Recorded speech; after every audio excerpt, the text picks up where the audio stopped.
Hello folks, welcome to episode 20. There are lots of midges about now, so I'm going to keep this short and quick because I've got to get in the car and we're driving off on a little adventure. Come and have a look and see what we're up to this time. Oh, here's Lynn.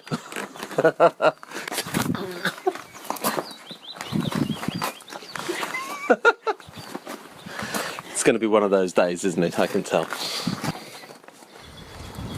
Now, don't panic. We're not off to buy a Chieftain tank. Not today, anyway. We are, however, looking at another Jeep, something which can cover the single passenger tours and also be an everyday vehicle for popping out to the shops in. The plan is to get a groovy paint job done along the lines of the photoshopped mock-up here, and that'll be some great mobile advertising for us.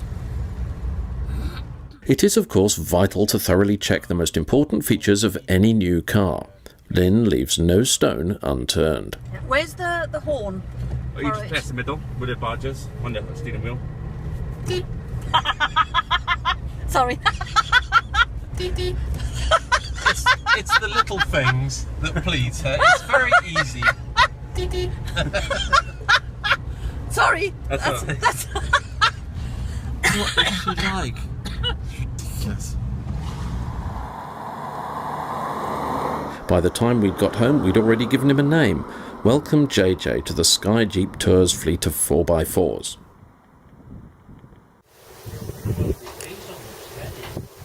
Back in March, our good friends and all-round Jeep gurus, Dave and Tony, flew up from Doonsooth and spent a couple of days replacing the whole 24-volt ignition system on Marianne.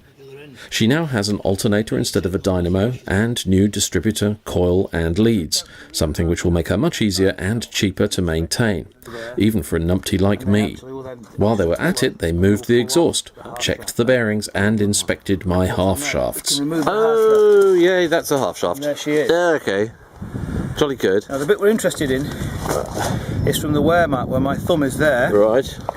to the end of the shaft there. Yeah. If you look here where this band is here, Thanks, Dave and Tony, for your wonderful work. Marianne has never sounded better and she goes like a rocket. Well, horizontally, not vertically, obviously.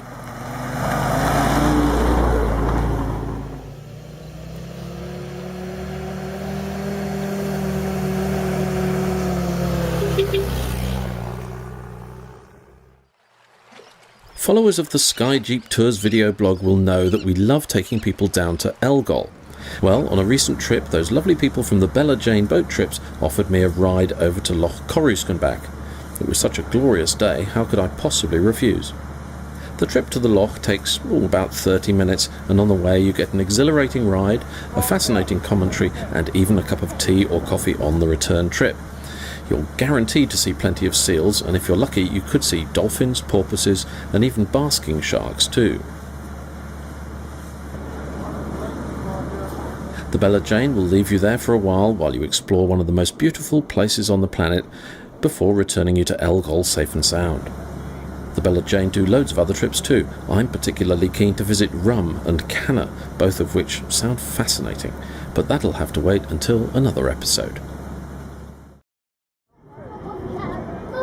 Now, I'm not quite sure what I'd done to deserve it, but at the beginning of June, Lynn graciously treated me to a day out. To my utter delight, she was taking me on another boat ride, this time on the PS Waverley. The P and S stand for paddle steamer, and the Waverley is in the Guinness Book of Records for being the last surviving sea-going paddle steamer in the world. The Waverley was built on the Clyde in 1946, but her official voyage was in June 1947. In fact, we narrowly missed her 70th birthday. She's looking bloomin' good for her age too, thanks to relentless restoration and preservation by the Paddle Steamer Preservation Society, who bought her in 1975. They got her for a bargain too. They paid the princely sum of £1 for the old girl.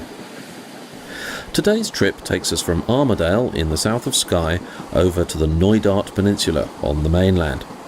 Knoydart is also in the Guinness Book of Records. It's one of the most remote places in the whole of the UK, even more remote than Carlray, believe it or not. At the heart of the ship is her magnificent 2,100 horsepower triple expansion reciprocating steam engine, and boy does she groove. Listen to that.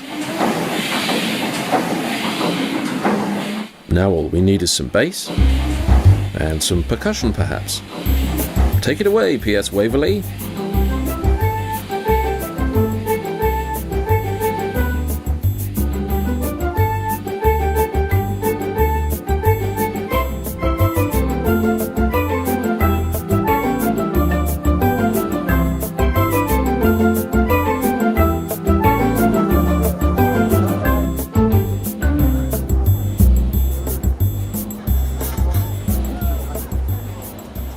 The small village of Inverary has about 7 miles of roads. The problem is that they don't actually connect up with any of the other roads because there are 17 miles of mountainous wilderness in between. Nope, the only way to get to Inverary is by boat.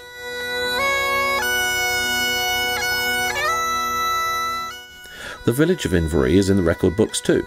You guessed it, it's the most remote village in the UK. The pub is in the record books too. Yes, it's the remotest pub in the UK. I could go on, but I think you get the idea. All this remoteness is all very well, but what do they do here for electricity? Well, there's no shortage of water, so a hydroelectric scheme seemed to be the obvious choice, and since the mid-70s they've been totally self-sufficient. Power to the people, eh? And after a very enjoyable visit to Inverary, it was back onto the mighty Waverley for some rather lovely fish and chips. Thank you, Lynn, for a smashing day out.